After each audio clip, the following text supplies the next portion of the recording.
Good afternoon. এই মুহূর্তে আছি খিরিস্তলায়। কোথায় আছি খিরিস্তলায় সেটা দেখে দিই। সেই আমাদের পুরনো রাইডার অমিত ভাইয়ের কাছে। তো এইটা সোজা আমতলায় যাচ্ছে, আর এই রাস্তাটা সোজা যাচ্ছে ঘোষেরহাটে। আর অমিতের গ্যারেজ এই মুহূর্তে দাঁড়িয়ে আছি।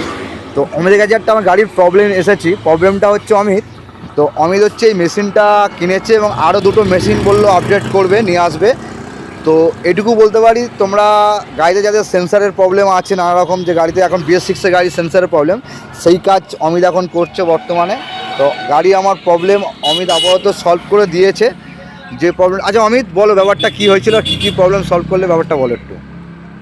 হ্যাঁ, এই মেশিন লাগাতে তোমার ওই টিপিএস খারাপ ছিল আর ওই ওটু খারাপ ছিল, স্টার্ট করতে ঠিক হয়ে গেল আবার। একদম একদম একদম। তো আগামী দিন যদি তোমাদের কোনো প্রবলেম হয়, সার্ভিস সেন্টার যেতে অনেকটা সময় লাগবে। তো অমিত কাজ কমপ্লিট করে দিল গাড়িতে। তো এইটুকু বলতে পারি 100% ভালো কাজ হয়, চলে এসো এখানে। আর ফোন নাম্বার অমিতের আমি দিয়ে দেবো।